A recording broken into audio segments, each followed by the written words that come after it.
बिल्कुल चिकनी चुपड़ी बातें बिल्कुल नहीं करूंगा, सिर्फ और सिर्फ रियलिटी की बात करूंगा। जो बच्चे अभी लिख रहे हैं कि सर हमारे पास में टाइम नहीं है, क्यों नहीं है भाई टाइम? मान लेते हैं 8:30 से क्लास स्टार्ट होती है, 3:30 तक जाती है, लेट्स से। अब 3:30 के बाद में 1 घंटे का ब्रेक, 4:30 से लेकर बेटा रात के 1:30 बजे तक या 1 बजे तक कितने घंटे होते हैं भैया? और चीजों को स्पीड अप कीजिए प्लीज।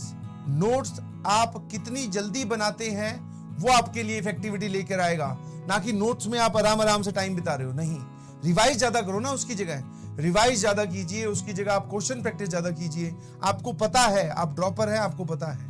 तो 4:30 बजे से लेकर 1 बजे तक बहुत टाइम होता है भाई। 5:30, 6:30, 7:30, 8:30, 9:30, 10:30, 11:30, 12:30, सर करीबन 8 घंटे है, लेट्स से 8 आवर्स। और इसमें से भी सर चलो मान लेते हैं कि 2 घंटे आप, और वैसे तो ये बहुत ज्यादा है बट अभी इनिशियल स्टेज में हो, आप 2 घंटे और मिसलेनियस निकाल दो। मिसलेनियस मतलब खाने पीने का, थोड़ा रिलैक्स करने का, इनके बीच में भी वो सर आप निकाल दीजिए। उसके बाद में भी आपके पास में सर करीबन 6 घंटे बचते हैं, 6 आवर्स। तो 6 आवर तो दो भाई। हम 11 बजे सो जाते हैं तो कोई बात नहीं, फिर 11 बजे सोता है तो कोई दिक्कत नहीं है, मैं वो कहां मना कर रहा हूं। 11 बजे सो जाता है तो ये ले 6 घंटे, ये ले 6 बजे उठ गया ना, तो 6 से लेकर 8:30 बजे तक 2.5 घंटे ये रहे। 11 बजे सो जा, कोई बात नहीं। यहाँ पे 2 घंटे कम किए तूने तो कोई बात नहीं, ये ले 2.5 घंटे यहाँ पे। 6 बजे उठ कर फटाफट। सर हम तो 11 बजे से लेकर 8 बजे तक सोते हैं।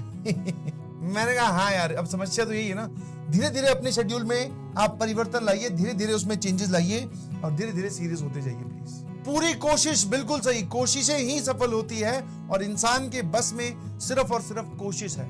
जो ये बोल रहे हैं कि सर मैं पूरी कोशिश करता हूं, तो बहुत अच्छी बात है बेटा, सिर्फ कोशिशें ही सफल होती है, ध्यान रखना। जो कोशिश नहीं कर रहे वो तो वैसे ही लीग से बाहर है। सर मॉर्निंग में जिम जाता हूं, सही है बेटा, तू जिम भी जा, उसके बाद में और क्या है, खो खो खेलना भी सीख, स्विमिंग क्लासेस भी ज्वाइन कर ले, है ना, मैं बताता हूँ। जिम भी जाइए, स्विमिंग क्लासेस भी ज्वाइन कर लीजिए। उसके बाद में समर चल रही है तो समर कैंप भी यू कैन ज्वाइन। और फिर कोई मूवी वगैरह भी देखनी जरूरी है, रिलैक्स रखना है ऐसा दिमाग को। उसके बाद में अगर कोई 5-10 मिनट बचे तो अब पढ़ाई करने बैठता हूँ, इतना टाइम तो निकाल कर स्टडी टेबल बैठ कि हाँ सर 5-10 मिनट बची, मैंने उतना ही किया, खड़ा होके कुर्सी बैठा, बोले अब पढ़ने बैठूंगा, टाइम अब हूटर बच गया, वापस ठीक है, अगले दिन वापस जिम जाइए, स्विमिंग कीजिए, वेरी गुड।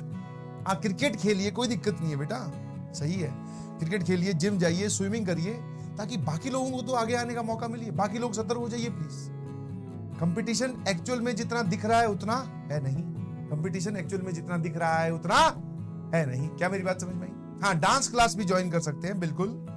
क्यों सर, पहले उठो, नहाओ धो या फिर वही फ्रेश वगैरह हो, फिर जिम चल के जाओ, वहां पे गए हो तो कम से कम 1 घंटा बिताओ ना भाई, कम से कम। जहां मैंने आपको यही बोला था, जिस भी चीज पे आपने हाथ डाला है, जैसे कोई बोल रहा है कि जिम जा रहा है, ठीक है, मैं बिल्कुल उसको मना नहीं करूंगा, जाना चाहिए, कसरत करनी चाहिए, आप बॉडी फिट रखनी है, बिल्कुल, that is necessary part. But आपने जिम पे हाथ डाला है तो कम से कम जब वहां उठ के जा रहा है तो वहां कम से कम 1 घंटा तो बिता के आ, जिम को छू के थोड़ी वापस आना है, उससे थोड़ी बॉडी बनेगी। तो same logic is valid here. जब आप इतना कर रहे हैं, सुबह उठ रहे हैं, पेन ले रहे हैं और यहां तक आ रहे हैं, तो अब थोड़ा सा ही और बचा है प्लीज। आप घर पे अपना टाइम प्रॉपरली स्टडी में इन्वेस्ट कीजिए और जो कर जाएगा वह जीत जाएगा, ठीक है ना।